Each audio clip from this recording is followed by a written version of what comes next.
2047 में charging completely invisible हो जाएंगी। तो क्या हम कह सकते हैं कि नो क्यूआर, नो प्लग्स, गाड़ी आएगी, रुकेगी, एक हैंडशेक होगा? मैं कहता हूँ कि हाईवेज पे जो ढाबा वर्स होगा उसमें को वर्किंग पॉड्स होंगे। आप जहाँ रुकेंगे वहीं पे आपको मीटिंग पॉड्स मिलेंगे, कुछ आई कॉल को वर्किंग पॉड्स। तो आप वहीं पे मीटिंग अपनी कर सकते हैं और गाड़ी आपकी चार्ज हो रही है। ज़्यादा चार्जर मतलब ज़्यादा ईवी अडॉप्शन, क्या ये सच है? मुझे लगता है कि जैसे एक नेशनल बिल्डिंग कोड है वैसे एक national EV charging code develop होना चाहिए। 1 मिलियन सेल इलेक्ट्रिक कार 2047 में मैं विजुलाइज कर रहा हूँ कि चार्जर्स हम जो भी लगाएंगे, हम कम लगाएंगे चार्जर्स, पर जो चार्जर्स लगाएंगे उसकी रिलायबिलिटी अच्छी होनी चाहिए। विजन ये है कि नेक्स्ट 2 to 3 ईयर्स में हम इसको 98 से 99% तक लेके जाएंगे। On record your saying this? Yes. Are discom slow in India? Free charging policy? No, कोई भी चीज़ फ्री मिसयूज होती है। ईवी चार्जिंग बिजनेस में कब से पैसा बनना शुरू होगा? बनता है, बनना शुरू हो चुका है ऑलरेडी। सबसे लंबा वेट टाइम जो आपने कभी झेला हो ईवी चार्जिंग के लिए? हाँ, 2.5 घंटे। कहाँ? मैंने अपने ही चार्जिंग स्टेशन पे। हाय एवरीवन, आज का पॉडकास्ट इज विद समवन जिसके बारे में अगर मैं ये कहूँ कि इनके बिना इंडिया की ईवी चार्जिंग की कहानी अधूरी है तो शायद गलत नहीं होगा। Presenting mister Avdhesh Jha, executive director of ग्लीडा, जिसको हम फोटम चार्ज एंड ड्राइव के नाम से भी जानते हैं। ये पॉडकास्ट मेरे लिए भी काफ़ी इंपॉर्टेंट है। This is with somebody that I have admired and this is somebody that have inspired people like me. 5 साल पहले जब मैंने इलेक्ट्रिक मोबिलिटी की जर्नी स्टार्ट की थी तो मैं खुद इनके पैनल डिस्कशन और वेबिनार को काफ़ी सुना करता था और चार्जिंग के बारे में मैंने काफ़ी कुछ इन्हीं से सीखा है। He is an idol for us, he is a teacher for us. Presenting to you mister Avdhesh Jha today.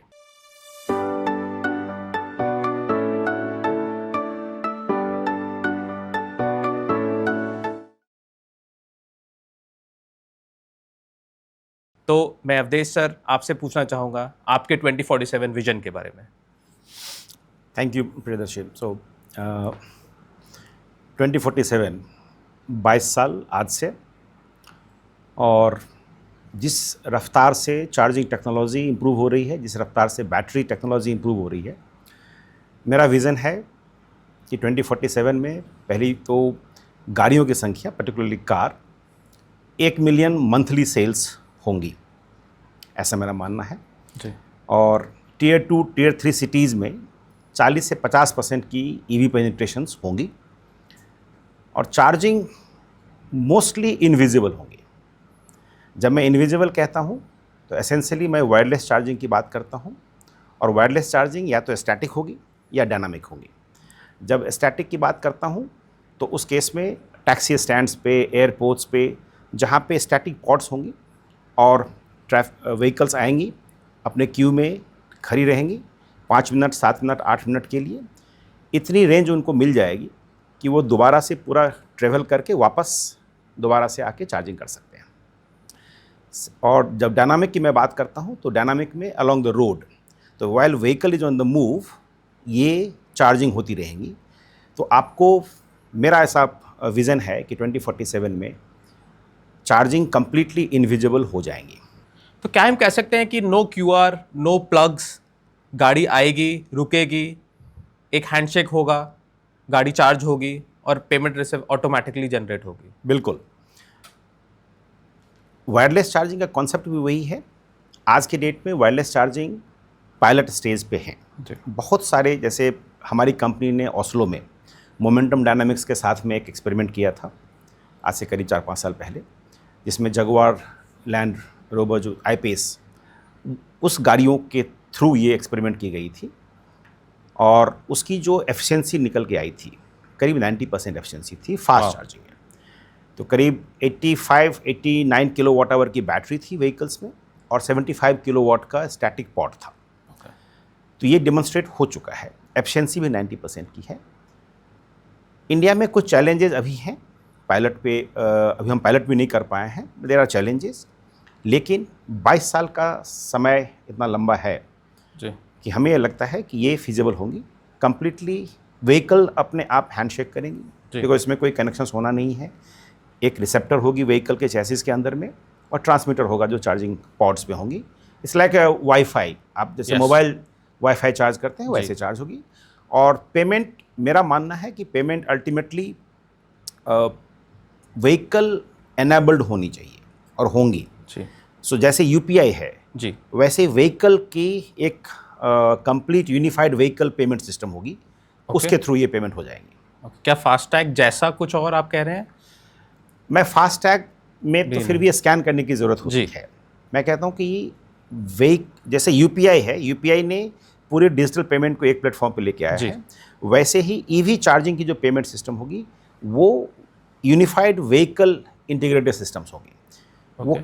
किस प्रारूप में आएगा आज मैं उसको डिस्क्राइब नहीं कर पाऊंगा, जी। लेकिन जिस रफ्तार से हम लोग डिजिटल टेक्नोलॉजी में इम्प्रूव कर रहे हैं, मैं कॉन्फिडेंट हूँ कि 2047 तक वो dominant form of the payment होंगे। जैसे यूपीआई में एक नंबर, एक एंटिटी होता है, वैसे एक कार रजिस्ट्रेशन नंबर तब अपना एक एंटिटी होगा। तो कार रजिस्ट्रेशन की जगह पे कार की जो विन नंबर है, ओके।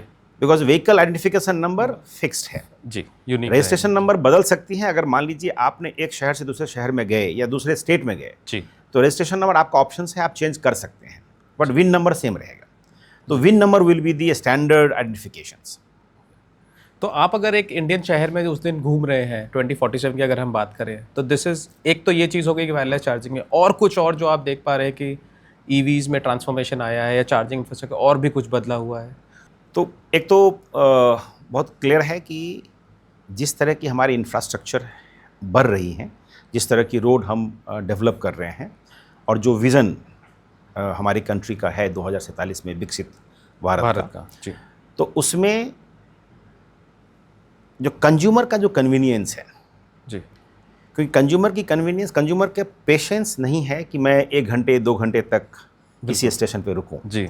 तो जो यूजर कन्वीनियंस है, तो सबसे बड़ा फैक्टर, तो जो मैं आज विजुअलाइज कर रहा हूँ यहाँ पे बैठ के, कि आप हाईवे पे जा रहे हैं या एक्सप्रेस वे पे जा रहे हैं या आप एयरपोर्ट जा रहे हैं, तो आपको किसी ड्राइवर को चार्जिंग स्टेशंस ढूंढने की ज़रूरत नहीं है। Okay.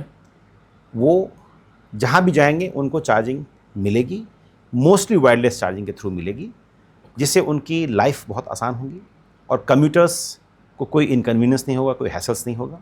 This will take care of all the hassles, like कि अगर आप अब सीएनजी में देखें, सीएनजी में आपको सारे कस्टमर्स को गाड़ियों से उतरनी पड़ती है, तब जाके आप चार्ज करते हैं। आज की डेट में अगर हम व्हीकल चार्ज करते हैं तो आपको 1 घंटे 2 घंटे तक वेट करना पड़ता है। ये सब इनकन्वीनियंस ख़त्म हो जाएंगी और वायरलेस चार्जिंग ही मुझे लगता है कि ये अल्टीमेटली डोमिनेट रहेगा, कार में और बस में तो पर्टिकुलरली। ओके। तो हमने ये देखा है कि इंडिया जैसे शहर में हमेशा हर चीज़ कुछ भी 100% नहीं हो पाती। फॉर एग्जांपल, अगर वायरलेस चार्जिंग 100% नहीं हुआ, और आज जैसे आपने हाईवे चार्जिंग की बात करी कि हो सकता है, चलिए सिटीज़ के अंदर वायरलेस चार्जिंग पूरा हो चुका है, बट बिकॉज हाईवेज़ के अंदर जगह जगह ये लगाना था, तो हो सकता है कुछ परसेंटेज हो। तो अगर हम ऐसे ढाबा वर्ड्स की बात करें, जैसे हॉलीवुड में काफ़ी फेमस है मल्टीवर्स, अगर हम ढाबा वर्ड्स की बात करें 2047 में, तो अगर हम दिल्ली से मुंबई जा रहे हैं, दिल्ली से जयपुर जा रहे हैं, तो एक ढाबा वर्ड्स के बारे में बताइए कि क्या हो सकता है? वो कॉन्सेप्ट हम लोग आज भी बनाने की कोशिश कर रहे हैं। जी। हमारी कंपनी ने एक कॉन्सेप्ट हम लोगों ने बनाया है जिसको हम बोलते हैं ईवी चार्जिंग कोर्टयार्ड। ओके। आप उसको ढाबा वर्स कर रहे हैं, मैं उसको ईवी चार्जिंग कोर्टयार्ड, ये ऑलरेडी हम लोग एग्जीक्यूट कर रहे हैं। जी। तो अगर बेंगलोर हैदराबाद हाईवे पे जाएं तो हमने एक लोकेशंस आइडेंटिफाई की है, उस लोकेशन को हम डेवलप कर रहे हैं। तो उसमें क्या है कि आपको सोलर्स होंगी। ठीक। तो अगर आपके वर्ड को मैं यूज़ करूं ढाबा वर्स को, तो ढाबा वर्स 2047 में ऐसी दिखेंगी कि आपके जितने भी कैनोपीज़ हैं वो सोलराइज्ड हैं। ओके। पार्किंग शेड्स हैं जी व्हीकल्स के लिए, क्लीन रेस्टरूम्स हैं।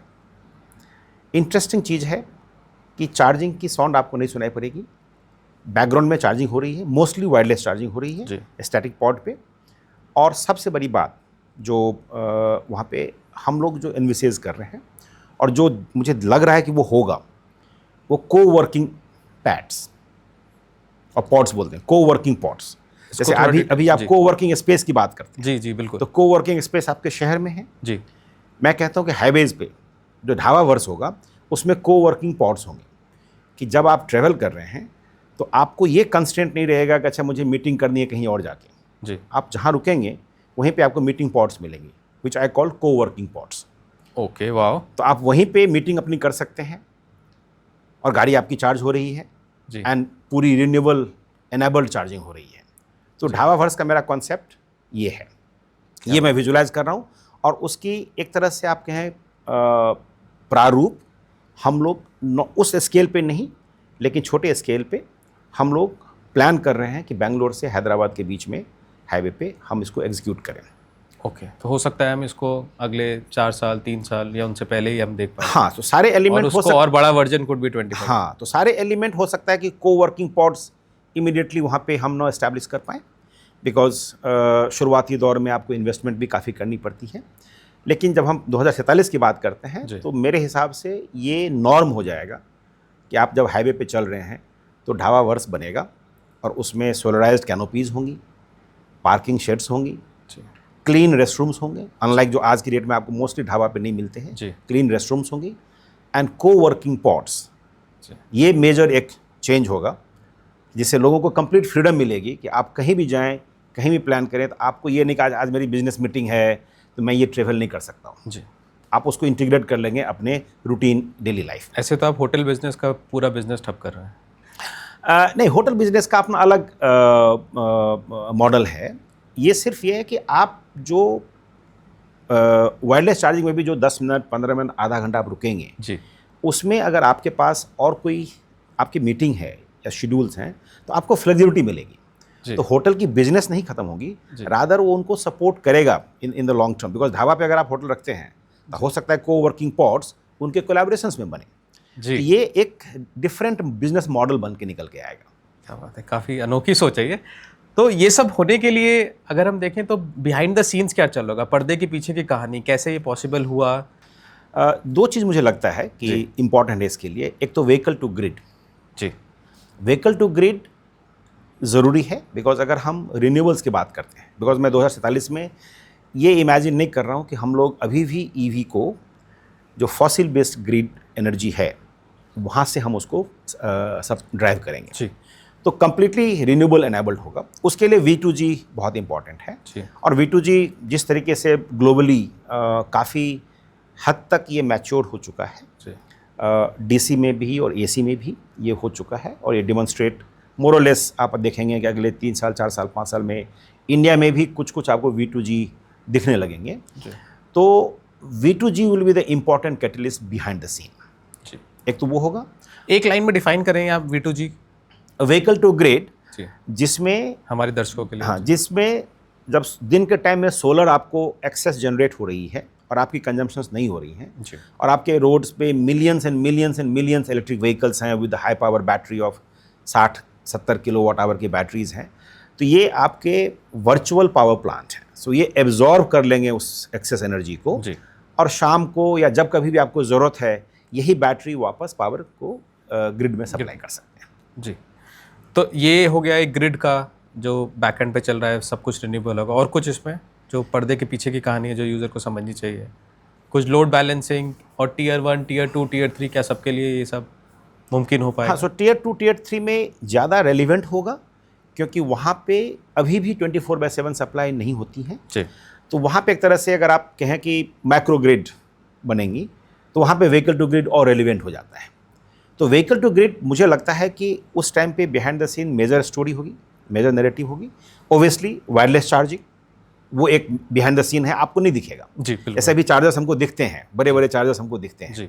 आपको वायरलेस चार्जर्स नहीं दिखेंगे, वो ज़मीनों के अंदर में सरफेस पे फ्लश्ड रहेंगे, आपको नहीं पता चलेगा जी। तो बिहाइंड द सीन चार्जिंग चल रही है, व्हीकल टू ग्रिड सप्लाई कर रही है और बाकी जो आपके टेलीमेटिक्स हैं, जो बाकी जो डिजिटल इंफ्रास्ट्रक्चर्स हैं वो बिहाइंड द सीन सारा काम कर रहे हैं। बट एज ए कंज्यूमर आप वहाँ गए, पार्क किया, आपने रेस्ट की, आपको मीटिंग करनी है, आपने मीटिंग की, ये पूरा का पूरा and by the time the car is charge आने को इनको। यस, क्या बात है, काफ़ी विजनरी स्टोरी है 2047 के लिए। आई होप ये सब हो सके। एक ऐसा, मैं इसी के उस तक पहुंचने के लिए एक ऐसा रैडिकल चेंज जो 2047 में नहीं बट 2030 तक ही हमें चाहिए, कोई ऐसा पॉलिसी इंटरवेंशन, कुछ डिज़ाइन, कुछ ऐसा प्रोटोकॉल चेंज जो करना ही पड़ेगा वरना ये फ्यूचर नहीं आएगा। मुझे लगता है कि अभी हम लोग पॉलिसी में बहुत फ्रैगमेंटेड पॉलिसी मेकिंग हो रही है जी। मिनिस्ट्री ऑफ पावर कुछ पॉलिसी निकालती है, MHI कुछ पॉलिसी निकालती है, स्टेट्स अपने हिसाब से कुछ पॉलिसीज़ निकालती हैं। मुझे लगता है कि जैसे एक नेशनल बिल्डिंग कोड है जी, वैसे एक national EV charging code develop होना चाहिए। और मेरा मानना है कि अगर आप एक डेडिकेटेड रेगुलेटर बनाएं EV चार्जिंग के लिए, जी, जैसे टेलीकॉम रेगुलेटरी अथॉरिटीज़ हैं, वो पूरे टेलीकॉम नेटवर्क को इंटीग्रेट करती है पॉलिसी वाइज, एक बॉडी जो एक बॉडी है। जी, ऐसे सारे- ही EV चार्जिंग में एक रेगुलेटर होना चाहिए। रेगुलेटर से मेरा मतलब कतई नहीं है कि आप इसको कंट्रोल करें, एसेंशियली आप पॉलिसी, रेगुलेटरी पॉलिसीज़ बनाएं। जैसे टेलीकॉम रेगुलेटरीज़ हैं, सभी प्राइवेट प्लेयर्स ऑपरेट कर रहे हैं, जी, गवर्नमेंट प्लेयर्स भी ऑपरेट कर रहे जी। हैं, बट एक फ्रेमवर्क के अंदर में कर रहे हैं। तो वो एक यूनिफाइड पॉलिसी फ्रेमवर्क के लिए एक रेगुलेटर हो जो कि एक नेशनल EV चार्जिंग कोड बनाए, जी, और उस EV चार्जिंग कोड में there will be different elements, उसमें सब कुछ एक जगह समाहित हो, एक जगह इंटीग्रेटेड हो सब कुछ। जी। अभी बहुत फ्रैगमेंटेड है। तो नीति आयोग ने अपना निकाला है कि अब EV चार्जिंग को हम स्केलेबल कैसे कर सकते हैं, एक इंडेक्स अभी निकाला है। जी, सिमिलरली IEMI हाँ, इंडेक्स, जी, सिमिलरली मिनिस्ट्री पावर की चार्जिंग गाइडलाइंस हैं, जी, स्टेट अपने हिसाब से कुछ फॉलो करती हैं। इन सब चीज़ों को हटा के ज़रूरी है एक जगह आप कंसोलिडेटेड एक कोड बनाएं, जैसे नेशनल बिल्डिंग कोड बनाते हैं वैसे नेशनल EV चार्जिंग कोड बनाएं। और इसकी ज़रूरत इसलिए है क्योंकि EV जब आपने सारे पॉलिसीज़ बनाई थी, जी, चाहे नेशनल बिल्डिंग कोड बनाई, चाहे आपने इलेक्ट्रिसिटी एक्ट बनाई, उस समय में EV था ही नहीं। जब EV नहीं था, और EV जब आपका डोमिनेंट मोड ऑफ ट्रांसपोर्ट होने जा रहा है, जो कि इंटरफेस है इन ट्रांसपोर्ट का और पावर जनरेशंस का, तो आपको इसको डेडिकेटेड फोकस देना पड़ेगा। बिल्कुल, तो मुझे लगता है ये एक इम्पॉर्टेंट पीस है पॉलिसी में, जहाँ पे इसको हम एक जगह अगर ले आएँ, जी, तो ये जो 2047 का मेरा विज़न है उसमें ये इसकी बहुत ज़रूरत इसकी बहुत ज़रूरत है। इसके बगैर शायद उस फ्यूचर को डिफ़िकल्ट होगी। बहुत फ्रैगमेंटेड तरीके से अगर आप करेंगे जी, तो वो एक जो होलिस्टिक अप्रोच होना चाहिए तो वो एफिशिएंट नहीं हो पाएगा सिस्टम। आपको क्या लगता है कब तक ये बन पाएगा? अब इस पे तो खैर मैं नहीं कह सकता हूँ कब तक बन पाएगा, लेकिन मेरा ये मानना है कि अगर हम आज से बात करना शुरू करते हैं जी, तो ये इंडिया में किसी भी पॉलिसी में एक रेडिकल चेंज लाने के लिए 4 से 5 साल का वक्त लगता है, समय लगता है। और स्पेशली इलेक्ट्रिसिटी हमारे यहाँ बहुत इमोटिव इश्यूज हैं, जी, पॉलिटिकली भी, सोशली भी। तो आप इलेक्ट्रिसिटी में कुछ भी मेजर एक चेंज करेंगे तो आपको, क्योंकि उसमें डिस्ट्रीब्यूशन कंपनी की आपको इन्वॉल्वमेंट है, रेगुलेटर की इन्वॉल्वमेंट है, अब इस केस में व्हीकल मैन्युफैक्चरर्स की इन्वॉल्वमेंट होंगी, CPOs की इन्वॉल्वमेंट, चार्ज पॉइंट ऑपरेटर की इन्वॉल्वमेंट होगी। तो इसलिए 4 से 5 साल का समय लगेगा, लेकिन उसके लिए बात करना आज से ज़रूरी है। बिल्कुल। फ्यूचर तक पहुंचने के लिए आज बात करना आज बहुत बात करना ज़रूरी है। बहुत ही अच्छा लगा ये जानकर। एक 2047 की न्यूज़ हेडलाइन जिसकी हम बात करें, जो आपके चेहरे पर स्माइल ला सके, जो आपको भी लगे कि you feel very proud of it that या आई कॉन्ट्रीब्यूटेड टू दिस। अगर मैं इसको इंग्लिश में बोलूँ जी, बिल्कुल। तो जो हेडलाइन मैं देखना चाहूँगा 2047 में, या हो सकता है उसके पहले अगर देख लूँ तो और अच्छी बात है, जी, कि India's EV driven by 100% renewable energy okay, hyphen EV contributes 25% of electricity power. और ये Wow. बहुत इंपॉर्टेंट है कि EV कंट्रीब्यूट्स 25% इलेक्ट्रिक पावर। तो 100% EV is driven by renewable and EV contributes 25% electricity. तो यू आर एक्चुअली मेकिंग एक buyer को आप एक सेलर बना रहे हैं अब। जैसे जो इलेक्ट्रिक व्हीकल आज तक इलेक्ट्रिसिटी कंज्यूम करता था, अब वो उसको प्रोड्यूस कर रहा है बेसिकली। सो सही मायने में इसको जो बोलते हैं ना प्रोज्यूमर्स, जी, जैसे सोलर में आप देखेंगे net metering is a kind of prosumer, कि आप जब सोलर अपने घरों में लगाते हैं तो आप जितना अमाउंट आप उसमें फीड कर पाते हैं ग्रिड में, उतने अमाउंट से आपको नेट बेनिफिट मिल जाता है, आपकी इलेक्ट्रिसिटी बिल उतनी रिड्यूस हो जाती है। जी, तो एसेंशियली आप ग्रिड को बेच रहे हैं और इलेक्ट्रिसिटी बाई भी कर रहे हैं। आप कंज्यूमर भी हैं, प्रोड्यूसर्स भी हैं, तो आप प्रोज्यूमर बन जाते हैं। यहाँ पे ट्रू सेंस में वो प्रोज्यूमर आप बनेंगे, क्योंकि EV की कैपेसिटी है कि वो आपके ग्रिड को स्टेबलाइज कर सकती है। जी, तो उसका एडवांटेज हमको उठाना चाहिए। तो इसलिए मेरा मानना है, और जो मैंने आपको इतनी बातें अभी बताई कि V2 ग्रिड बिहाइंड में चलेगा, वायरलेस चार्जिंग चलेंगी, तो इन सब चीज़ों को मिला के, और हमारी ऑलरेडी सोलराइजेशंस हो रही हैं लार्ज स्केल पे। अगर मैं CA की एस्टिमेट्स की भी देखूं तो बाय 2032 इट इज़ एस्टिमेटेड कि हमारे 44% ऑफ एनर्जी जनरेशन जो होंगी वो रिन्यूएबल नॉन फॉसिल फ्यूल से होंगी, जी, राइट। तो काफ़ी सिग्निफिकेंट अमाउंट ऑफ एनर्जी आएंगी। तो 100% EV is driven by 100% renewable power, and EV contributes 25% of the power. तो आज एज एन इंडिविजुअल अगर मैं इलेक्ट्रिसिटी ले रहा हूँ तो कल को मैं एक प्रोड्यूसर ऑफ इलेक्ट्रिसिटी भी बन पाऊंगा। बिल्कुल, यही हमारा एक सपना है। और ये तो इसके लिए आपको 47 तक नहीं रुकनी पड़ेगी, ये तो शायद आपको पहले ही मिल जाएंगे जी। बट मैं क्वांटम की बात करूँगा। हेडलाइन के लिए मेरे लिए 25% का टारगेट है कि 25% power is driven back by the vehicle to the grid. So आज आपने बोला कि 25% of the power will be given back by the EVs to the grid. ऐसे ही सिमिलरली एक विजन जो आपने 2047 के लिए बनाया, अगर हम उसको स्टेप बाय स्टेप देखें तो क्या क्या ज़रूरत होगी?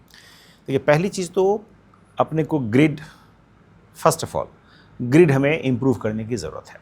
ठीक, इलेक्ट्रिसिटी ग्रिड की बात करता हूँ। So electricity grid has to be strengthen and upgraded. ये पहला हमारे लिए रिक्वायरमेंट है, बिकॉज बिना ग्रिड के हम कर नहीं पाएंगे। और पर्टिकुलरली जब मैं ग्रिड की बात करता हूँ तो मैं लोकल ग्रिड की बात करता हूँ, 11 kV and below. Okay, because that is the more important for the consumers, क्योंकि कंज्यूमर्स वो इंटरफेस नहीं करता है हाई वोल्टेज ग्रिड से। द इंटरफेस है 11 kV, जहाँ पे आपके डिस्ट्रीब्यूशन ट्रांसफार्मर्स लगे रहते हैं। तो उसकी स्ट्रेंथनिंग, उसकी अपग्रेडेशंस बहुत ज़रूरी है, जो आज की डेट में उस पर काम धीरे धीरे हो रहा है। बहुत आई वुड से आइसोलेशन में हो रहा है, एडहॉक तरीके से हो रहा है। कुछ डिस्कॉम्स के पास क्षमता है, वो कर रही हैं, कुछ के पास नहीं है। ओके, सरकार भी फेम के तहत या PME ड्राइव के तहत कुछ पैसे अलोकेट कर रही हैं। मान लीजिए 2000 इस बार उन्होंने अलोकेट किया है, 2000 करोड़ जी, फॉर स्ट्रेंथनिंग। प्राइमरली उसमें से अपस्ट्रीम इलेक्ट्रिसिटी इंफ्रास्ट्रक्चर को अपग्रेड करेंगे, बट वो बहुत छोटा स्टेप है, इनिशियल स्टेप है। आपको लार्ज स्केल पे इस ग्रिड को इम्प्रूव करने की ज़रूरत है, उसमें इन्वेस्टमेंट करने की ज़रूरत है।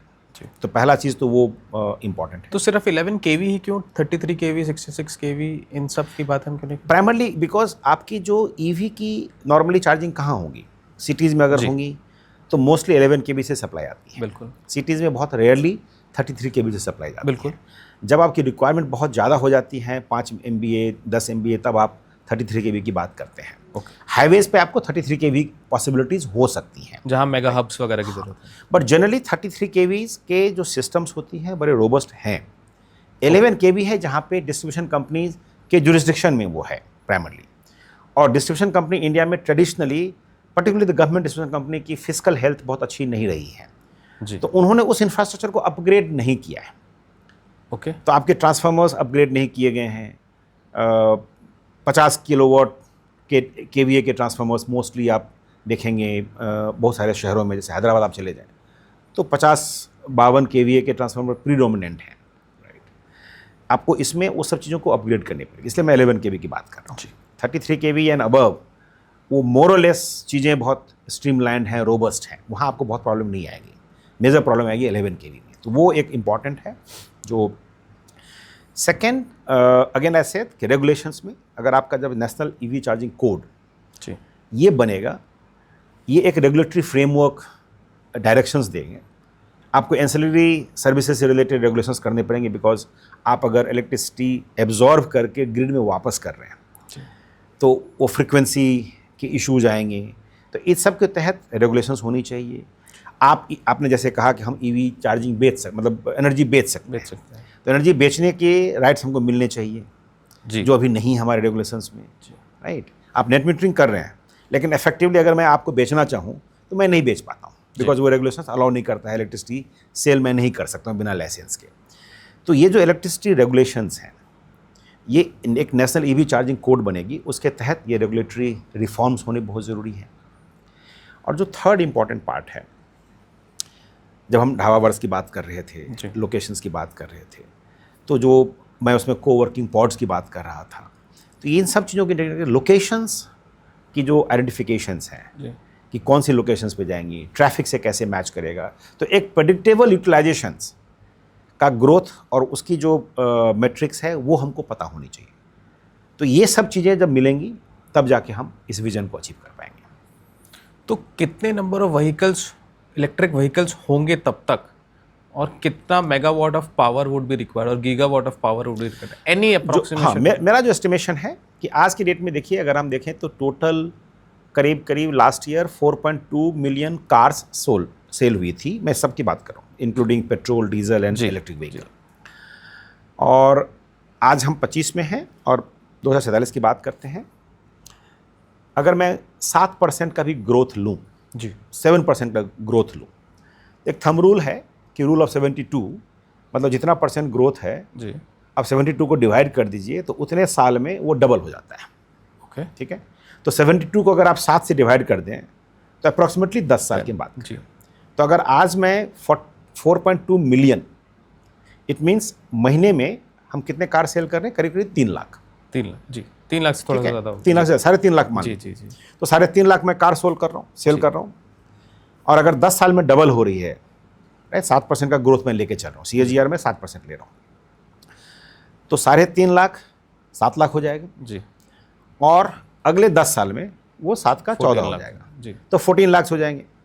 और उसका अगर मैं मान के चलता हूँ कि सरकार का टारगेट मुझे नहीं पता 47 तक क्या है, जी, 2030 तक उन्होंने 30% की बात की थी, जी, उसकी मैं अगर प्रोपोर्शनेट करूँ तो 2047 तक हम लोग 80% पेनिट्रेशंस EV एडॉप्शंस हो सकती हैं। जी, तो अगर मैं 1.4 जो आपकी 14 लाख है, मतलब 1.4 मिलियन को 80% से मल्टीप्लाई करूँ तो रफली 1.1 मिलियन की बात कर रहा हूँ मैं। जी, ये मंथली सेल्स की बात करूँ मैं, जी, तो ये बात करूँ कि 1 मिलियन सेल इलेक्ट्रिक कार 2047 में मंथली मैं विजुलाइज कर रहा हूँ। वाह, और ये अगर है, और एवरेज ऑन एवरेज मैं 40 से 60 किलोवाट आवर की बैटरी साइज लेके चल रहा हूँ, तो करीब करीब मैं 360 गीगावाट आवर की बात कर रहा हूँ एनर्जी की, कि इतना एनर्जी बैटरी कंज्यूम कर सकती है, पंप बैक कर सकती है ग्रिड को, वाह, which is not big। आपको सुनने में बहुत बड़ा लग रहा है, जी, बट अगर CA के एस्टिमेट्स आप देखेंगे जी, तो उसमें तो ये रफली 0.6%, 0.7%, 1% से भी कम है। बिल्कुल, तो ये कोई ग्रिड को डिस्टेबलाइज कर देगा या डिमांड को बहुत बढ़ा देगा, ऐसा कुछ नहीं है। लेकिन अपने आप में क्वांटम इतना बड़ा है आज की कॉन्टेक्स्ट में अगर मैं देखूं, जी, तो ये नंबर ऑफ आज की डेट में आप बेच रहे हैं कितने, प्रॉब्ली 15,000 हर महीने की कार है। जी, जी, हाँ, 1 लाख शायद 2024 में जो हाँ, सेल but हुआ था, वो साल भर में हुआ पूरे था। साल, जी, बिल्कुल, मंथली मैं अभी कर रहा हूँ, अभी हम लोग 8,000 15,000 के आसपास कर रहे हैं। इस लास्ट मंथ में 15,000 जी, जी, सेल्स थी। 15,000 से मैं 1 मिलियन सेल की बात कर रहा हूँ, बिल्कुल, 10 लाख की बात कर रहा हूँ। जी, ठीक है, इलेक्ट्रिक कार।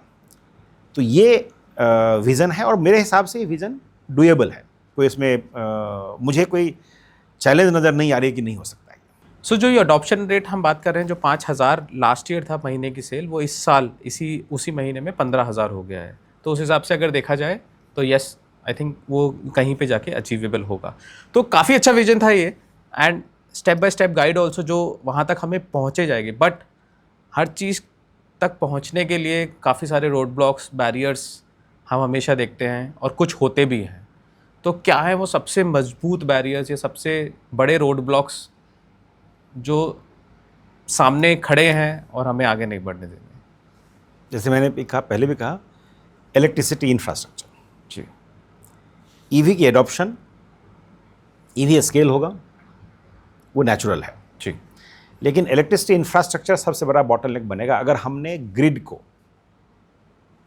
स्ट्रेंथन नहीं की, ग्रिड को अपग्रेड नहीं किया, तो ये एक सबसे बड़ा रोड ब्लॉक बनेगा। तो दैट मुझे और कोई रोड ब्लॉकर नज़र नहीं आता है। और ग्रिड को अपग्रेड करने के लिए जो मैंने मतलब सजेशंस दी हैं जी, कि आप अगर आज एक रेगुलेटर बनाएं और एक EV कोड बने, EV चार्जिंग कोड बने, तो that will take care of all these aspects, because then वो डेडिकेटेड इस चीज़ों पे बात करेंगे। बिल्कुल, बिल्कुल। इसी पॉइंट पे एक और, अगर कोई ऐसी नेशनल पॉलिसी जो आज आपको लगता है कि बननी चाहिए, हो सकता है वो EV चार्जिंग कोड का हो, या फिर कोई ऐसी नेशनल पॉलिसी जो आज हटनी चाहिए और तभी हम आगे बढ़ पाएंगे? हटने की कोई ज़रूरत नहीं है। जी, किसी भी पॉलिसीज़ को आज हटाने की ज़रूरत नहीं है। सिर्फ सभी पॉलिसी जो फ्रैगमेंटेड हैं उसको एक इस एंगल से कि ईवी एक बहुत बड़ा मेरा कंज्यूमर सेगमेंट है। देखिए यहाँ मैं थोड़ा सा आपको एक बैकग्राउंड दूंगा कि जब 2003 में हमने इलेक्ट्रिसिटी एक्ट बनाया था जी। तो उस टाइम में जो बनाया था it was revolutionary electricity act for us, because हमने सब कुछ को लिबरलाइज कर दिया था, जनरेशंस को, ट्रांसमिशन को, डिस्ट्रीब्यूशन को बहुत लिबरलाइज किया था। लाइसेंसिंग हमने ख़त्म कर दी थी जनरेशंस में कि आपको कोई लाइसेंसिंग की ज़रूरत नहीं है जी। तो वो कोड की बहुत रेलिवेंस है, उस एक्ट की बहुत रेलिवेंस है। लेकिन वो जब एक्ट बनी थी तब ईवी कोई बात भी नहीं करता। 2003 में कहाँ हम लोग ईवी की बात करते थे, ग्लोबली भी बहुत म्यूटेड डिस्कशंस होती थी उसके ऊपर। बट आज ईवी एक बहुत बड़ा कंज्यूमर सेगमेंट बन के आया है और आपकी जितनी भी इंफ्रास्ट्रक्चर बनी है या जितनी भी फ्रेमवर्क बनी है वो ईवी के बिना बनी है।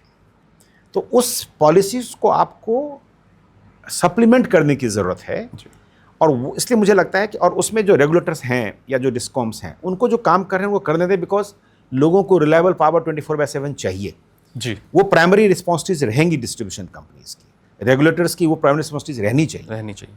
लेकिन व्हीकल की भी जो रिक्वायरमेंट है वो भी एक तरह से लाइफ लाइन है जी, बिकॉज वो एक कमोडिटी बन जाएगी। तो उसके लिए आप चाहें तो उसी रेगुलेटर के अंदर में एक रेगुलेटर बना दें या फिर एक डेडिकेटेड सेल बने जो केवल और केवल ईवी चार्जिंग पे बात करे और वो ईवी चार्जिंग कोड बनाए जिसमें इन सब चीज़ों को अकाउंट फॉर करे।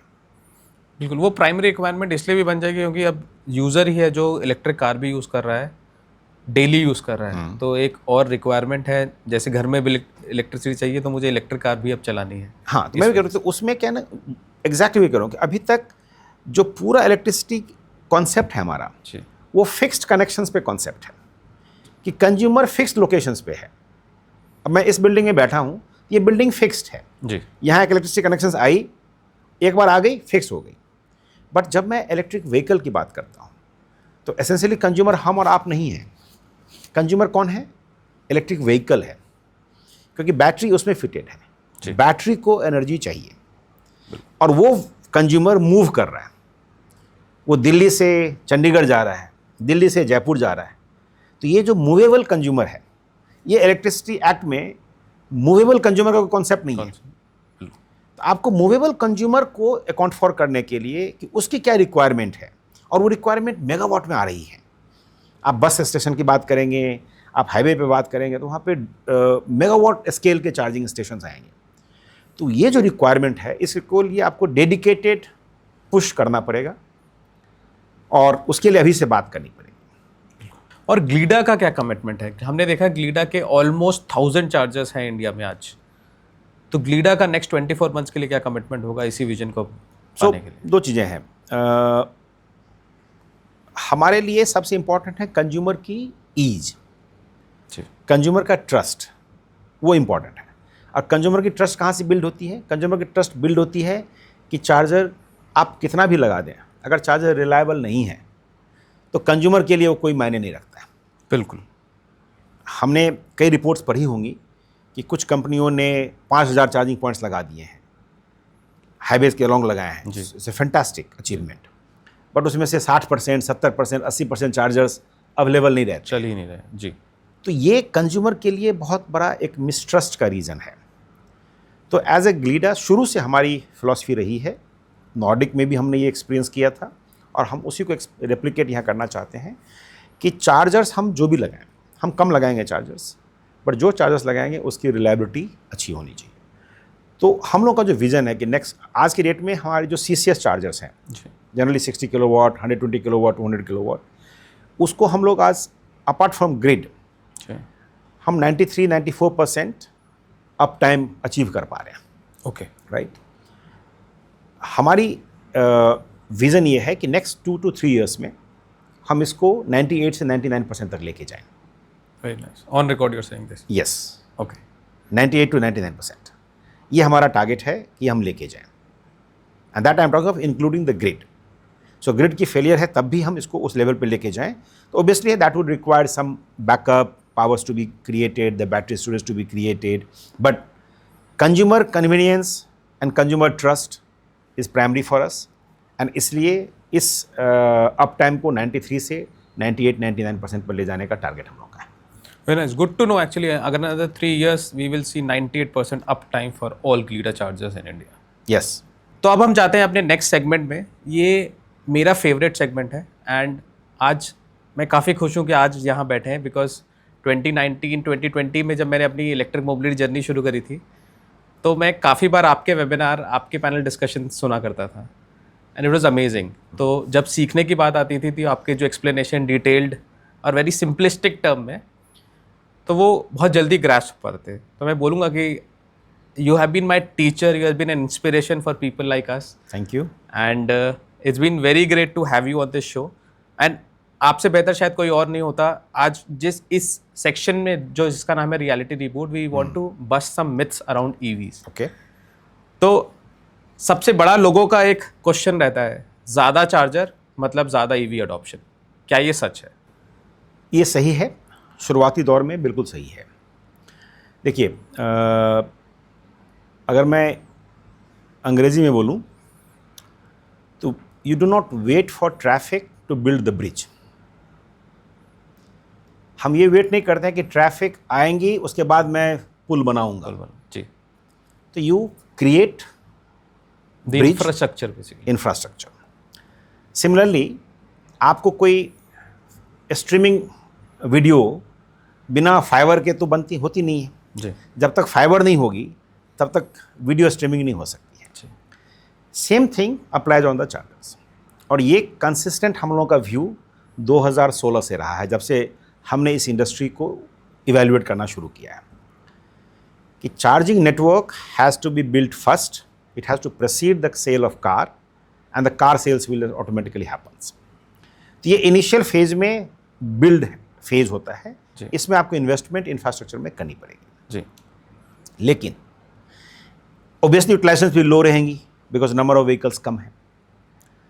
बट जैसे जैसे बैटरी टेक्नोलॉजी मैच्योर होती है, जैसे जैसे OEMs का कॉन्फिडेंस बैटरी पे बढ़ता जाता है, केमिस्ट्री पे बढ़ता जाता है, रेंज वो बढ़ाते चले जाते हैं व्हीकल्स में। और जितना रेंज बढ़ाते जाएंगे चार्जिंग की फ्रिक्वेंसी उनकी कम हो जाएगी, राइट। तो ऑब्वियसली एक समय आएगा जब आपको चार्जिंग ग्रोथ की जो स्पीड है वो आपको कम करनी पड़ेगी। इसको ऐसे समझिए कि शुरुआती दौर में आपको हर 10 कार पे एक चार्जिंग पॉइंट चाहिए। जी। क्योंकि लोगों को विजिबिलिटी चाहिए। जब तक लोग देखेंगे नहीं अपनी आंखों से, उनको ट्रस्ट नहीं आएगा कि मैं अगर कहीं फंस गया रास्ते में तो कहाँ चार्जिंग करूँगा। बिल्कुल। तो शुरुआती दौर में आपको, इसलिए आपको शहरों के हर एक नूक एंड कॉर्नर पे आपको चार्जर्स लगाने पड़ेंगे। और ये हम लोग की शुरू की स्ट्रैटेजी भी थी। आप देखेंगे हमारे शुरुआती दौर में हैदराबाद में हमने एक एक चार्जिंग पॉइंट्स कई जगहों पे लगाते थे। जी। बट ग्रेजुअली जब हमने देखा कि व्हीकल का अडॉप्शन बढ़ने लगी, और व्हीकल अगर ज़्यादा होने लगेंगे तो क्या होगा कि आपकी क्यूइंग बढ़ जाएंगी। तो एक ही चार्जिंग पॉइंट्स हैं, 4 गाड़ी आ गई, लोग लाइन में लगे हुए हैं। तो हमने फिर वहाँ पे धीरे धीरे एक चार्जिंग पॉइंट से हमने 2 चार्जिंग पॉइंट्स या 4 चार्जिंग पॉइंट्स लगाने शुरू किए, सो दैट 3-4 व्हीकल्स एक साथ शुरू हो जाए। फिर ग्रेजुअली हमने उसको एक्सपैंड किया, हब बना दिया, जिसके आपने जिक्र किया 102 चार्जिंग पॉइंट्स का हमने बनाया। अब मोस्टली जो हम बनाते हैं उसमें 20-30 चार्जिंग पॉइंट्स के हब बनाते हैं। जी। राइट। तो this is how journey happens, but still इसकी यूटिलाइजेशन लो रहेंगी अभी कुछ दिनों तक, जबकि व्हीकल एक सर्टेन लेवल तक नहीं जाती है। बट एक सर्टेन स्टेज के बाद आपको ऑटोमेटिकली चार्जिंग की ग्रोथ कम करनी पड़ेगी, क्योंकि व्हीकल की फ्रीक्वेंसी कम होंगी आपके चार्जिंग स्टेशन पर आने की। लेकिन सेम चार्जर्स यूटिलाइजेशन बढ़ जाएगी, बिकॉज एक बार में अगर वो चार्ज करेगा तो व्हीकल्स की कैपेसिटी इतनी ज़्यादा है जी। कि जो आप 4 व्हीकल से निकाल रहे हैं आप एक व्हीकल से निकालेंगे। मैं इसलिए भी ये सवाल पूछना चाहता था कि आज अगर हम दिल्ली NCR की रोड्स पे जाएं तो कुछ चार्जिंग स्टेशन बंद पड़े हैं। उसका मेन कारण है लो यूटिलाइजेशन, और फिर भी हम बार बार कहते हैं कि ज़्यादा चार्जर लगाइए तो EV अडॉप्शन होगी। जब EV वहाँ जाकर चार्ज कर ही नहीं रही तो मैं एटलीस्ट मेरे पास ये इन्फॉर्मेशन नहीं है कि लो यूटिलाइजेशन के कारण से चार्जिंग स्टेशन बंद हैं। बिकॉज इसका मतलब ये हुआ कि ऑपरेटर ने डेलिबरेट एक्शन लिया है जी। कि यूटिलाइजेशन लो है तो मैं बंद कर दूंगा। मुझे नहीं लगता है कि कोई भी ऑपरेटर ये एक डिसीजन लेगा, बिकॉज आपने जब इंफ्रास्ट्रक्चर में इन्वेस्ट किया है you not like to get it shut it down, right. बंद होने के कुछ और रीजंस हो सकते हैं, लेकिन शुरुआती दौर में लो यूटिलाइजेशन होंगी, ये सब जगह है। किसी भी इंफ्रास्ट्रक्चर के साथ में ये होती है। तो जैसे जैसे कारों की संख्या बढ़ती चली जाएगी, इन सम चार्जिंग स्टेशन की यूटिलाइजेशन अपने आप बढ़नी शुरू हो जाएंगी। ओके, तो एक perfect charging vehicle to charging जो ईवीज टू चार्जर रेशो क्या है फॉर सिटीज एंड हाईवे आज अगर 2025 की बात करें तो क्या मैं इस ये प्रश्न मेरे से कई बार पूछे गए हैं, मैं इसको इस एंगल से नहीं देखता हूँ। Okay. ये बहुत सिंपलिस्टिक है, मतलब एज ए अगर मैं इसको लेमैन को समझाने के लिए बात करूँ तो बात सही लगती है, लेकिन अगर बिजनेस के एंगल से आप देखेंगे तो ये परसेंटेज और ये नंबर्स बहुत मैटर नहीं करते हैं। व्हाट मैटर्स कि आप कितना एनर्जी डिस्पेंस करते हैं। Of course, क्योंकि चार्जर्स की यूटिलाइजेशन एनर्जी के टर्म में होनी चाहिए, न कि कितने नंबर ऑफ कार्स को कर रहे हैं। अगर मैं एक एग्जांपल देता हूँ आपको कि मेरे स्टेशन पर अगर एक कार आती है और अगर वो 40 यूनिट्स लेती है, एक ही कार आती है, लेकिन उसी स्टेशन पे 10 कार आती हैं और हर कार 2-2 यूनिट्स लेके जाती है, बिल्कुल, तो 20 यूनिट्स लेके गई, तो कार तो 10 सर्विस हो गई। एनर्जी तो मैं उसको उस एंगल से नहीं देखता हूँ आपके, लेकिन अगर एक जनरल लोगों को समझाने के लिए ये मैट्रिक बहुत ज़रूरी है। तो मैं इसको ऐसे मानता हूँ कि इंडिया में जिस तरह का हमारा सेटअप है, शुरुआती दौर में आपको आज से लेके अगले 3-4 सालों तक 1:10 का रेशियो चाहिए। अभी मैं फास्ट चार्जर की बात कर रहा हूँ जी, 1:10 रेशियो चाहिए कार में, जो फाइनली 1:20 1:30 पे जाकर सेटल होगा। ओके, सो इट मीन्स आपकी नंबर ऑफ चार्जर्स कम होंगी, जी, जैसे जैसे व्हीकल्स की कैपेसिटी बढ़ती चली जाएंगी, नंबर ऑफ चार्जर्स कम होना चाहिए, बट चार्जर की कैपेसिटी बढ़ जाएंगे। बिल्कुल। तो जो चार्ज होना है वो उतने लिमिटेड टाइम में भी होगा, जल्दी जल्दी कार भी चार्ज हो पाएंगे। जी, एक बहुत बड़ा एक और क्वेश्चन लोगों का रहता है कि इलेक्ट्रिक व्हीकल्स ग्रिड गिरा देगा, और हम हमेशा ये सुनते आए हैं, तो इस पर आपका क्या विचार है? इसमें मैं मतलब ये बहुत इंटरेस्टिंग, और इसको शायद हमें कुछ नंबर्स के हिसाब से अगर आप हाँ, तो मैं इसलिए क्योंकि ये हार्ड कोर स्टैटिस्टिक्स है, नंबर्स हैं, और इसमें CA के और भी स्टडीज़ के रिपोर्ट्स हैं, तो मैं मतलब आपको एग्जैक्ट नंबर्स भी मैं आपको कोट करता हूँ। तो ये एक बहुत बड़ा मिथ है कि ये ग्रिड को गिरा देंगे। अब मैं आपको आप देखें, जो नेशनल इलेक्ट्रिसिटी प्लान है या CA की जो एस्टिमेट्स हैं, इनका है कि 2030 तक 500 गीगावाट नॉन फॉसिल फ्यूल से आएंगे। ओके, ओवरऑल 777 गीगावाट की इनकी एस्टिमेशंस हैं। दैट 777 गीगावाट और approximately 800 gigawatt, out of that 500 gigawatt non fossil fuel से आएंगे, right? This in terms of capacity. In terms of energy, और इसमें जो पीक है, जो इनकी जो ट्रांसमिशन लाइन हम बिल्ड कर रहे हैं, for higher peaks approximately 460 gigawatt by 2032। 460, okay, 460 gigawatt. आज की डेट में हम करीब 205 के आसपास में पीक पे हैं। 460 गीगावाट की बात कर रहे हैं, और ये टोटल पीक की बात कर रहे हैं, इसमें खाली EV पीक्स नहीं है, ठीक है? अब अगर मैं एग्जैक्ट इस पे देखूँ, मैं before I come to mitigations, generations के टर्म में अगेन CA का नंबर्स हैं, CA का एस्टिमेशंस है कि 336 गीगावाट आवर, पहला तो 44% जनरेशन आएंगे नॉन फॉसिल फ्यूल से, तो जो 500 गीगावाट कैपेसिटी ऐड होगी नॉन फॉसिल फ्यूल में, they will contribute 44% of energy generations, okay, right? And apart from that 336 gigawatt hour of daily storage. आपने पंप्ड स्टोरेज की आपने देखा होगा, बात पंप्ड स्टोरेज जो हाइड्रो में बात चल रही है, BSES की बात, मतलब जो बेस्ट की बात चल रही है, और ये ऑलरेडी टेंडर्स हो रहे हैं, right? So 336 gigawatt hour daily storage वहाँ से आएंगे, ओके, राइट? तो इन सब चीज़ों को अगर आप देखेंगे, और मैं इसको जो CA का बेस केस है, CA का बेस केस कहता है कि all India peak demand is 334.8 gigawatt.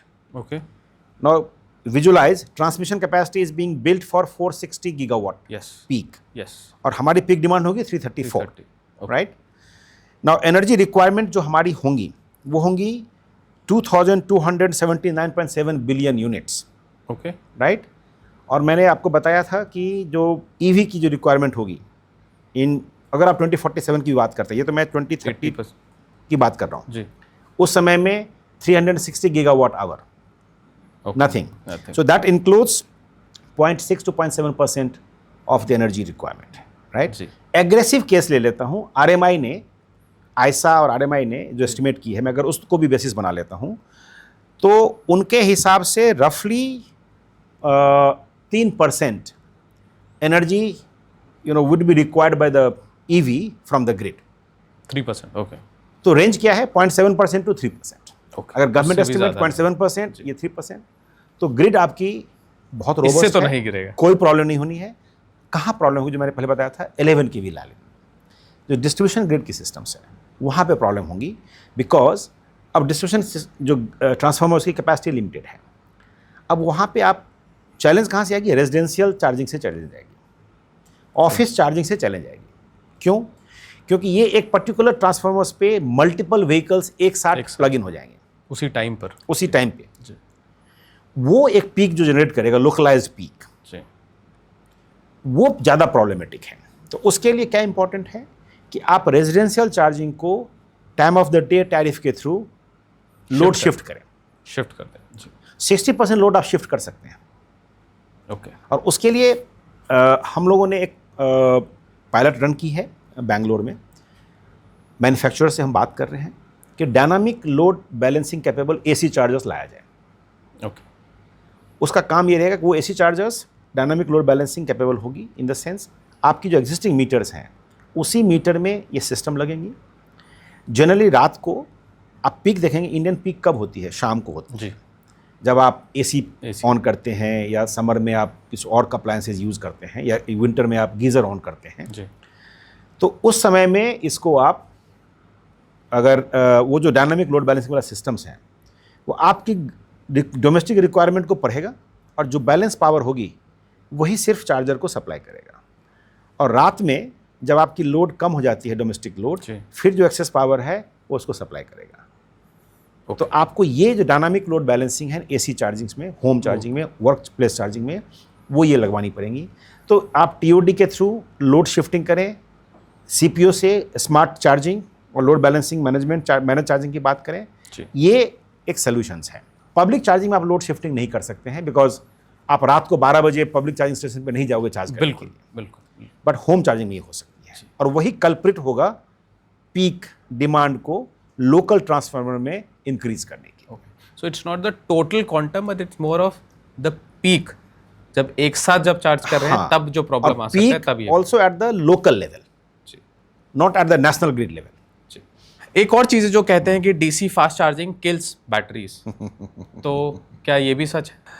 Okay, सो इसको मैं अगर देखिए, so fast charging is like you are running, so you are running at the full sprint. So अगर आप डेली 10 किलोमीटर 15 किलोमीटर की रफ्तार से लगातार दौड़ते रहें तो your body gets hurt. Yes. If you mix daily walking in your running, in your sprint, your body cools and you last longer. Yes. ठीक है, यही है। डीसी चार्जिंग अगर आप कंटिन्यूसली करते रहेंगे, हाई स्पीड पे करेंगे, हाई टेम्परेचर में करेंगे, तो it affects. If you mix AC charging like daily walking, if you mix in that, it improves, it maintains your balance, your health, right?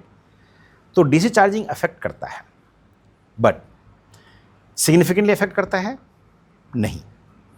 कई सारे एक्सपेरिमेंट्स हुए हैं, रियल फील्ड हैं। जैसे मैं अगर आपको एग्जांपल दूं, एक Idaho national laboratory, US department of energy के कोलैबोरेशन से ये की गई थी। इसमें 2 set of vehicles, Nissan leaf, same vehicle थी बट 2 ग्रुप बनाया गया।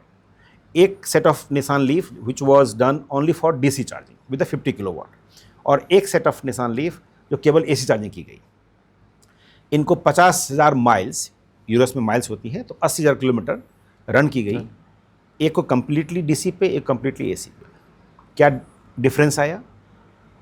23% डिग्रेडेशंस, ये मैं शुरुआती दौर की बात बता रहा हूँ, on AC, and 27% on DC. तो डिफरेंस कितना था? 4%। It's not that significant, right? But ये शुरुआती दौर की एक्सपेरिमेंट थी। अब आज की डेट में अगर मैं देखूं, टेस्ला ने जो अपना किया हुआ था जी, तो टेस्ला के एक्सपेरिमेंट्स में देखा गया कि 3 लाख किलोमीटर के बाद भी आप 90% चार्जिंग हमेशा करते रहे हो फास्ट चार्जिंग पे। Even then vehicles battery SOH is 90% plus. Wow. So it all depends upon, जैसे आप अपने बॉडी को मेंटेन करते हैं वैसे आप बैटरी को मेंटेन करते हैं. तो it's more a discipline than the chemistry और than the type of the charging. If you use 80% charging करें, 80% के ऊपर चार्जिंग करने की ज़रूरत नहीं है. जी। आप 20% से नीचे न जाने दें और 80% से ऊपर चार्जिंग ना करें. 20 से 80 के बीच में अगर आप प्ले करते रहें and see that if you are coming driving long distance, तुरंत प्लग ना करें. Let vehicle cool some time. और एक्सट्रीम टेम्परेचर में अगर आप करते हैं तो ये सब फ़र्क आती है. So if you follow these discipline, 20 to 80%, relatively ambient temperature should be less than 40, ambient temperature. और बाहर से आप चला के आए तुरंत प्लग ना करें जी। इन, और बीच बीच में मिक्स करते रहें एसी चार्जिंग को, एब्सोल्युटली कोई प्रॉब्लम नहीं. तो ये सब एक मिथ है. सो ये कि मिक्सचर है बेसिकली जो हमें चार्जिंग चाहिए. एक और बात है, ये काफ़ी लोगों से मैंने भी डिस्कस किया है, पेट्रोल के प्राइसेस डीरेगुलेटेड है. पेट्रोल के प्राइसेस एक ही प्राइस या डीजल एक ही प्राइस पे पूरी इंडिया में मिलता है ऑलमोस्ट. बट ईवी चार्जिंग का प्राइस 10 रुपये से 20 रुपये से 30 रुपये तक भी मिलता है. ऐसा क्यों? सो ये इंटरेस्टिंग है. सी जो पेट्रोल प्राइस है, पेट्रोल की यूनिफॉर्मिटी है because that's more a political. जी. Electricity price is more infrastructure. Okay. And infrastructure varies region to region. हर स्टेट की अलग कॉस्ट होती है. तो ईवी की चार्जिंग की प्राइस डिफरेंट होंगी. It can't be uniform. Petrol is again, अगर मैं इसको वन लाइनर बोलूँ तो petrol price is more political and electrical price is more infrastructural. इसीलिए आप देखेंगे कि हर स्टेट की फिक्स डिमांड चार्जेस अलग होती हैं जी. एनर्जी चार्जेस अलग होती हैं because their investment in the infrastructure is different. Similarly charging में infrastructure apart from the electricity, chargers की टाइप डिफरेंट हैं. कोई 60 किलोवाट के हैं, कोई 300 किलोवाट के होंगे, कोई 500 किलोवाट के होंगे, कोई 7 किलोवाट के हैं. Infrastructure is cost is different. So it's a more infrastructural matter and petrol is more a political matter. So in politics you can probably achieve uniformity. In infrastructure achieving uniformity is difficult. But अगर petrol पे भी देखा जाए, उन fuel पे देखा जाए तो कुछ टैक्सेस होते हैं सेंटर के, स्टेट के. तो क्या ऐसा भी हम ईवी चार्जर के साथ भी कर पाएंगे कभी? ऑलरेडी है बिकॉज इलेक्ट्रिसिटी जो प्राइस आपकी है, to keep it uniform basically across the country. नहीं, अगर आप उस हिसाब से देखेंगे तो पेट्रोल भी यूनिफॉर्म नहीं है across the country because of tax के कारण से सब जगह डिफरेंट है. एक्साइज अलग है, सब कुछ अलग है. मुझे नहीं लगता है कि ईवी यूनिफॉर्म हो सकती है और होनी चाहिए. आप आर्टिफिशियली तो कर देंगे बट होनी नहीं चाहिए because it's again I said it's a more an infrastructural issue than a political issue. So it's an infrastructure, so it has to be different according to the infrastructure. और एक और myth जो हम कहते हैं इंटरऑपरेबिलिटी, तो क्या India को अभी उसमें वेट करना पड़ेगा? बट हमने देखा है कि ग्लीडा ने खुद स्टैटिक के साथ अभी रोमिंग ओपन किया है, तो क्या एक स्टेप है उसी की तरफ? बिल्कुल. और बाकियों को भी ये करना चाहिए, और कब हम देख पाएंगे कि? देखिए, मैं in principle interoperability in the sense roaming जी के मैं शुरुआती दौर में अगेंस्ट था. राइट. लेकिन मैंने अपनी व्यू बदली है. मुझे लगता है कि रोमिंग ज़रूरी है but not in the fashion जो करेंटली आज के डेट में है.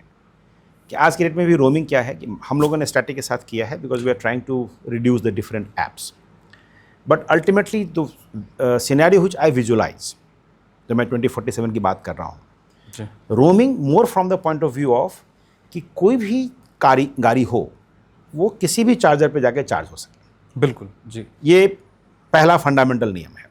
उसके लिए क्या ज़रूरी है कि मुझे किसी भी ऐप के साथ में इंटीग्रेशन की ज़रूरत नहीं होनी चाहिए. बिल्कुल. ठीक है. तो ऐप ना हो, उसके बिना भी मैं चार्जिंग कर सकूं, वो रियल रोमिंग है. बिल्कुल. ठीक है. तो और अल्टीमेटली सीपीयू को रिक्वायरमेंट होती है पैसा कलेक्ट करने की. तो there should be a mechanism, as I said, कि अगर विन नंबर ही हमारा कस्टमर बन जाता है और एक पेमेंट इंटरफेस बनता है जिसमें विन के थ्रू पैसे डिडक्ट हो जाते हैं, और मैं अगर चार्जर्स पे आके विन को डिटेक्ट कर लेता हूँ, तो मुझे कुछ ज़रूरत नहीं है किसी ऐप की. बिल्कुल. तो रोमिंग बहुत ज़रूरत है और हम लोग स्टैटिक के साथ पहला कोलैबोरेशंस हैं. इसको हम एक तरह से पायलट की तरफ पे देखते हैं, बिकॉज शुरुआती दौर में OCPI की इंटीग्रेशंस एंड बहुत सारी चीज़ें हैं, उसको हम एक बार जब स्ट्रीमलाइन कर लेंगे then we will open it for other partners as well. Okay, but overall एक लॉन्गर टर्म में ऐसा होना चाहिए कि गाड़ी आए कोई भी चार्जर के साथ इंटीग्रेट हो सके और चार्जर किसी भी वो ऐप की ज़रूरत ही ना, ऐप की जरूरत ना हो। आज भी कोई भी गाड़ी किसी भी चार्जर पे चार्ज हो सकती है, बट बीच में एक इंटरफेस है कि आपको रजिस्टर करना पड़ेगा हमारे साथ में, चाहे आप ग्लिडा की ऐप पे रजिस्टर करें, चाहे आप स्टैटिक की ऐप पे रजिस्टर करें। मैं कहता हूँ कि किसी ऐप पे रजिस्टर की जरूरत ही नहीं है। उसमें हमने एक स्टेप लिया है कि हमारे चार्जर्स पे QR कोड है। आप हमारे ऐप से रजिस्टर ना करें, स्टैटिक ऐप से रजिस्टर ना करें, आप उस QR कोड को स्कैन करें, पेमेंट करें और चार्जिंग आप कर सकते हैं। तो हमने ऑलरेडी वो स्टेप्स ले लिया है, और ये मैं चाहता हूँ कि हर CPOs, और जब ये नेशनल EV चार्जिंग कोड की बात करता हूँ उसमें ये एक मैंडेट है कि आपको जो पेमेंट मेथड रखना है रखें, बट यू शुड प्रोवाइड कि कोई भी कार अगर आती है आपके यहाँ रजिस्टर्ड है या नहीं है, उसको चार्जिंग मिलेगी, उसको चार्जिंग डिनाई नहीं कर सकते आप। और कई बार ये एक थोड़ा सा अलग क्वेश्चन है, कई बार हमने CPOs को देखा है कि डिस्कॉम्स के साथ तो हमेशा किसी भी प्रोसेस को आगे बढ़ने के लिए महीने लग जाते हैं, क्या ये सच है? किसी भी प्रोसेस को आगे बढ़ाने के लिए कई महीने लग जाते हैं। So are discom slow in India? No, I will not say discom is slow in India. Again मैं सेड ये ग्लोबल फिनोमेना है। देखिए, ये सिस्टमेटिक इशू है, किसी डिस्कॉम का इशू नहीं है। किसी डिस्कॉम का कुछ पर्टिकुलर इंस्टेंसेस हो सकते हैं जहाँ पे कुछ डेलिबरेट डिले हुआ हो। It's a systematic issue because infrastructure is not capable of handling the power which you require. Okay, right. और ये ग्लोबली है, हम नॉर्वे में देखते हैं, फ्रांस में देखते हैं, बेल्जियम में देखते हैं। When you are creating a high capacity charging network, तो आपको ग्रिड में 6 महीने से 12 महीने का समय लगता है ऑगमेंट कराने के लिए, मतलब पावर लेने के लिए जी। तो इंडिया कोई एक्सेप्शन नहीं है। तो सिस्टमेटिक प्रॉब्लम है जिसको हम इंफ्रास्ट्रक्चर अपग्रेड करके इम्प्रूव कर सकते हैं। यस, डिस्कॉम में ये एक ज़रूरी है कि जो चीज़ें ऊपर डिसीजन होती हैं वो नीचे लेवल तक पूरी तरीके से अवेयरनेस क्रिएट नहीं की जाती है। ओके, कि ये एक कोड बनी है, ये रिक्वायरमेंट है, आपको इसको इस एंगल से इवेल्युएट करना है, वो नहीं होती है। तो वो एक गैप है which can be increase by capacity building. उसमें मैं हमेशा प्रपोज करता हूँ रेगुलेटर्स को, आज तक हमारी बात सुनी नहीं गई है, बट मैं हमेशा आपके पॉडकास्ट के माध्यम से दोबारा मैं प्रपोज करता हूँ कि आप जितने भी रेगुलेटर्स हैं, फोरम रेगुलेटर्स हैं, वो CPO को इन्वॉल्व करें अपने डिस्कशंस में। और CPO is more than willing to impart their knowledge और देयर कंस्ट्रेंट्स और देयर थॉट आपके डिस्कॉम के साथ में, उनके लोगों के साथ में। आपके जूनियर इंजीनियर को, आपके असिस्टेंट इंजीनियर्स को हम लोग ट्रेन करने को तैयार हैं। Thank you for busting so many myths across electric vehicle that we have in India. तो आते हैं हम अपने नए सेगमेंट द ओरिजिन स्टोरी पर। हम जानते हैं कि आपने वाटर डिपार्टमेंट में काफ़ी काम किया। सो इंडिया भूटान में हाइड्रो टनल से लेकर आज सिटी चार्जर्स तक, अगर एक हाइड्रो पावर लेसन जो आप बता सके, जो आप चार्जिंग साइट पे खड़े हैं या आप किसी प्रोजेक्ट में आज भी यूज़ कर रहे हैं। सो हाइड्रो की में जो दो चीज़ें हमने सीखी कि nature sets the limit and system is built for decades. The same thing we should apply on the charging, and that's what we believe. अब nature यहाँ पे nature क्या है? Infrastructure. So infrastructure sets the limit, but the charging stations should be built for decades, at least for 20 years. So this is the learning which I am applying in EV charging also, that there would be certain limits. Within that limits, you should create the infrastructure which lasts decades. तो at least 2 decades तो हम charging infrastructure बनाएं. That's what our philosophy is. That's a long term vision both the projects require है. Yes. और because आप EV charger business में काफ़ी time से हैं, 100% मेक इन इंडिया चार्जर, क्या ये कभी सच हो पाएगा? क्या ऐसा ऑप्शन है? पॉसिबल है, इंडिया में पॉसिबल है. डिज़ायरेबल भी ये चीज़ है जी कि हम लोग लोकलाइज करें, but not at the compromise of the quality. अगर हम जो रिलायबिलिटी पार्ट है वो इंश्योर करते हुए अगर हम करते हैं तो डेफिनेटली ये होना चाहिए. और मुझे लगता है कि कुछ कंपनियां उस डायरेक्शंस में बढ़ी हैं, and they will set the tone for others also to follow. The quality over quantity, that is the trend should be the make in India. Otherwise it is like nationalism without utility. Exactly, आत्मनिर्भर बन तो जाएंगे but शायद उसका use ना हो. और आपका इतना एक्सपीरियंस है अलग अलग डिपार्टमेंट और चार्जिंग में भी काफ़ी almost a decade that you have been here. So एक ऐसा फेलियर, एक प्रोजेक्ट जहाँ रहा हो कोई जिसने ग्लीडा के नेटवर्क चार्जिंग डिज़ाइन को और बेहतर किया हो? ओबियसली ये लर्निंग प्रोसेस है हमारा. जी. अभी हम लोग सब लोग लर्न कर रहे हैं, इवॉल्व कर रहे हैं. कई सारी गलतियां हम लोगों ने बनाई होंगी, की होंगी. एक जो इम्पॉर्टेंट लर्निंग मुझे हुई, जो हम लोगों ने चेंज की, वो नेटवर्क के एक्सपेंशन पे नहीं but more on the customer side.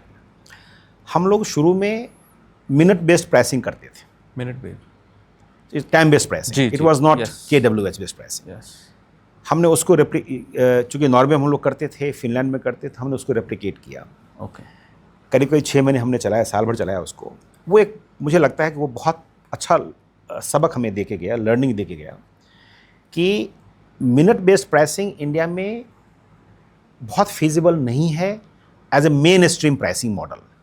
Okay. क्योंकि उसमें बैटरी डिफरेंट सेगमेंट्स के हैं. सी रेट सबकी अलग अलग है.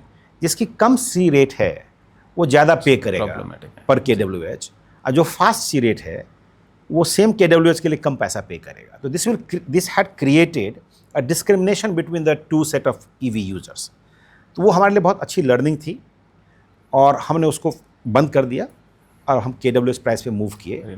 दैट हैज़ हेल्प्ड कि कस्टमर के पेन पॉइंट्स को हम समझ पाए, and that has helped us to build a good trusting brand for us. Very nice, that's very good to know actually. और ऐसे ही जैसे आपने बोला कि एक प्रोजेक्ट फेलियर था, तो इसी एक्सपीरियंस में भी अगर आप ओवरऑल एक्सपीरियंस से आप देखें तो आज अगर कोई अपना स्टार्टअप बिजनेस स्टार्ट करना चाह रहा हो, और चार्जिंग बिजनेस आई वुड से, तो आपके लिए की लर्निंग लेसन्स क्या रहेंगे ऐसे एंटरप्रेन्योर्स के लिए स्टार्टअप बिजनेस में जो एंटर कर रहे हैं या ऑलमोस्ट है? इसमें मैं कहूँगा कि डोंट चेंज हार्डवेयर. अगर मैं CPU की बात कर रहा हूँ, if you are trying to be CPOs और trying to be charger OEM, don't change hardware, change consumer convenience. Consumer की कन्वीनियंस को आप चेंज करो, उसको अच्छा करें, उसको एनहांस करें. आप अकॉर्डिंगली अगर मैन्युफैक्चरर्स हैं तो आप हार्डवेयर उसके हिसाब से डिज़ाइन करेंगे, और अगर आप CPO हैं तो वैसे हार्डवेयर को आप यूज़ करेंगे. So change consumer convenience, don't change charger hardware. कोई एक स्पेसिफिक पॉइंट इसके अंदर? और अब जैसे एक एग्जांपल दूँ कि जो चार्जर की गन्स होती हैं जी, उस किस हाइट पे गन्स हो, राइट जी. अब हमने शुरुआत में कुछ स्टैंडर्ड बनाई. अब नॉर्मली इंडिया में क्या है कि फ्लडिंग भी होती है हमारी लोकेशंस पे, राइट जी. आप इन वैली आप देखेंगे कि यहाँ पे पेडेस्टल हम बनाते हैं. यस. हम करीब करीब 1 फुट 1.5 फुट ऊपर पेडेस्टल बनाते हैं, उसके ऊपर में चार्जर रखते हैं. चार्जर की हाइट ऑलरेडी ज़्यादा है. अब आपकी कनेक्टेड अगर इस पोजीशंस पे हैं कि एक एवरेज इंडियन के लिए वो बहुत इनकन्वीनियंट होता है उसको पुल करना एंड प्लग करना. यस. ये कन्वीनियंस है, तो आपको इसको एड्रेस करना है. और ये चार्जर भी इतना भारी होता है, इतना charging cable is also carrier भी भारी होती हैं, तो इसको कैसे लाइट बनाएं. Right? तो जैसे अभी एक मैन्युफैक्चरर्स हमारे हैं, I am happy to take their name on the records because they have been our good partner, Exicom, right. तो एक्सिकॉम ने रिसेंटली अपनी हारमोनी 2.0 लॉन्च की है. तो उन्होंने इन चीज़ों को बहुत ध्यान रखा है. उसकी हाइट भी कम की है, प्लस केबल मैनेजमेंट भी लगाया है, जिससे कि आपको हैंडलिंग आसान हो जाए. तो ये मैंने एक सिंपल एग्जाम्पल दिया है. कई सारे इशूज़ हैं जो कि हम हार्डवेयर में कन्वीनियंस के पॉइंट ऑफ व्यू से देख सकते हैं, न कि इस पॉइंट ऑफ व्यू से खाली केवल मुझे कैपेसिटी प्रोड्यूस करनी है. आप माइथोलॉजी में काफ़ी विश्वास रखते हैं, तो yes. आप काफ़ी पढ़ते भी हैं माइथोलॉजी में. तो एक ऐसा एपिक मेटाफोर जो इंडिया की चार्जिंग रोल आउट को अच्छे और बेस्ट तरीके से एक्सप्लेन कर सके. मैं कहूँगा राम सेतु बनाना. ओके. रामायण में जी, राम सेतु जो बना था जी, इतनी बड़े बैरियर को क्रॉस करना था, इतने इम्पॉर्टेंट वर्क के लिए जो गोल था, बहुत नोबल कॉज था, उसको करने के लिए उसमें क्या था, छोटा छोटा एफर्ट लगा था. गिलहरी ने भी एफर्ट लगाई, मंकीज़ ने भी एफर्ट लगाए, जी, लोगों ने भी एफर्ट लगाए. तो small efforts, so keep building, keep making those small efforts and we will create the Ram Setu of EV charging. क्या बात है, जय Shri Ram. So great conversations with Awadhesh sir, and we are moving to our rapid fire round. One liners that we want from you. एक question मैं पूछूंगा और आपसे कुछ मज़ेदार आंसर की ठीक है. एक्सपेक्टेशंस हैं. तो आई स्टार्ट. तो DC 001 इसका सनसेट डेट क्या होगा? हो गया है. हो गया है. इंडिया में 1 megawatt charger capacity, 1 megawatt hour capacity का चार्जर हम कब देख पाएंगे? 2027. ओके. एक्स रुपीज़ पर किलोवाट. अगर 2025 में सिटी साइट्स या और हाईवे साइट्स के लिए आप एक प्राइसिंग देना चाहें तो क्या ऑप्टिमम प्राइसिंग होगा 25 rupees. For both city and highways? Yeah, it doesn't matter. For DC chargers. For DC charger 60 kilowatt hour, 100 kilowatt hour, 500 kilowatt hour और मोर. इंडियन रोड्स के लिए 2030 में क्या आइडल फिट है? 100 kilowatt hour. Okay. This is specific for cars your say? Yes, I'm talking about the cars, and for the bus, it will be around 400 kilowatt. Okay. Free charging policy, हाँ या ना, और क्यों? No, कोई भी चीज़ free misuse होती है और ये इंफ्रास्ट्रक्चर प्ले है. इसकी मेंटेनेंस बहुत इंपॉर्टेंट है, रिलायबिलिटी बहुत इंपॉर्टेंट है. तो कोई भी चीज़ फ्री जो मिसयूज होती है, so no. Thank you. 80% charging के बाद क्या कोई एक्स्ट्रा आइडल फी होनी चाहिए? जैसे आपने कहा Yes. 20 से 80% तक, तो Yes. क्या होनी चाहिए? अब वो पर मिनट प्राइसिंग हो सकती है. उसके दो रीजंस हैं. एक तो आपकी बैटरी सेफ होगी, so that is good. And second, दूसरे यूजर्स जो वेट कर रहे हैं उनको मौका मिलेगा चार्जिंग करने का. यूनाइटेड एनर्जी इंटरफेस, UEI, इसके बारे में आपकी क्या सोच है? मैं इसको बोलता हूँ United vehicle interface. Instead of energy interface for EV, it's United vehicle interface. जो आपने विन नंबर की बात यस. कर्ब साइड चार्जर्स या कहें ऑन स्ट्रीट चार्जर्स जो इंडिया में है, तो ये इंडिया में हो पाएंगे या सिर्फ सपना रहता है? मुझे नहीं लगता ये हो पाएगा, बिकॉज हमारी बिहेवियर उसमें फिट नहीं बैठती है, रोड प्लानिंग हमारी फिट नहीं बैठती है. तो curb side charging I would not recommend that India में करना चाहिए हमको. बिल्कुल नहीं करना चाहिए. ओके. लैंड लीज या ट्रांसफार्मर का सैंक्शन, बड़ा दर्द क्या है? I would say land lease. Okay. EV charging business में कब से पैसा बनना शुरू होगा? बनता है, बनना शुरू हो चुका है ऑलरेडी. आपके पास 100 करोड़ केपेक्स हैं, तो आप चार्जिंग में कहाँ यूज़ करेंगे? सिटी, हाईवेज, फ्लीट डिपोज या मार्केटिंग? इसका स्प्लिट क्या रहेगा 100 करोड़? अगर मैं आज की बात करता हूँ तो हाईवेज हमारी पहली प्रायोरिटीज़ होंगी, एंड बस charging will be the second priority, and the city will be the third priority. और मार्केटिंग के लिए कुछ नहीं आपने सोचा? मार्केटिंग, आई मीन, मैं 100 करोड़ इज, मैं कंसिडर करूँ कैपेक्स है ये. ओके. ओके. एक ऐसा रेगुलेशन जो आप कल ही स्क्रैप कर दें? कोई भी ऐसा रेगुलेशन नहीं है जो मुझे स्क्रैप करना है. हाँ, अगर मुझे मॉडिफिकेशंस करानी है तो इलेक्ट्रिसिटी एक्ट को मॉडिफिकेशन करा के नेशनल EV चार्जिंग कोड हम बनवाना चाहेंगे, जिसमें EV एक मेजर कंट्रीब्यूटर रहे इलेक्ट्रिसिटी एक्ट के अंदर. इंडिया के CPOs की सबसे बड़ी गलती क्या है आज करंटली? डिफ़िकल्ट है ये जवाब देना कि सब बड़ी गलती क्या है. जो हमारी गलती रही हैं, या जो मैंने बताया था आपको कि हमने पर मिनट प्राइसिंग सोचा था कि ये एक अच्छा प्रोडक्ट होगा, बट वो नहीं रहा. बाकियों के बारे में तो मैं नहीं बात कर सकता हूँ, लेकिन ये एक EV का बज़वर्ड जो आप बैन करना चाहें? बज़वर्ड जो बैन करना चाहें, जी. EV is polluting, more polluting than ICEs. ये कंप्लीटली बेरेफ्ट ऑफ फैक्ट्स हैं. सबसे लंबा वेट टाइम जो आपने कभी झेला हो EV चार्जिंग के लिए? हाँ, मतलब 2.5 घंटे. कहाँ? मैंने अपने ही चार्जिंग स्टेशंस पे. ओके. एक कॉम्पिटिटर जिसको आप बहुत रिस्पेक्ट करते हैं, और क्यों?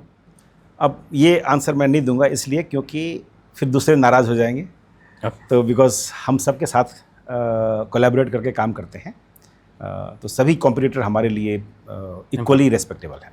2026 के लिए EV ड्राइवर्स क्या आपका वादा? 95% चार्जर अप टाइम 2026 में, अगले साल तक, ये हम आपको एश्योर करते हैं. हमारे चार्जर्स में मिलेंगे आपको. Thank you Avdhesh sir for great conversations with you. Thank you. It was amazing to have you on the show. Thank you Pradarshi. So thank you everyone for watching this episode of What's the Vision with Avdesh sir. ये conversation मेरे लिए तो काफ़ी interesting था, hopefully आपके लिए भी रहा होगा। काफ़ी सारे मिथ बस्ट किए हमने ईवीज़ के बारे में, हमने 2047 का विजन जाना और उस रोड मैप को भी जाना। तो मैं चाहूँगा कि आप हमारे चैनल व्हाट्स द विजन को सब्सक्राइब करें और इस एपिसोड को ज़रूर किसी के साथ शेयर करें, जिससे वो भी कुछ लर्निंग्स पा सके, उसको भी कुछ अच्छा लग सके। नेक्स्ट टाइम जब तक हम एक और विजनरी गेस्ट के साथ इस शो में आएंगे, तब तक के लिए थैंक यू।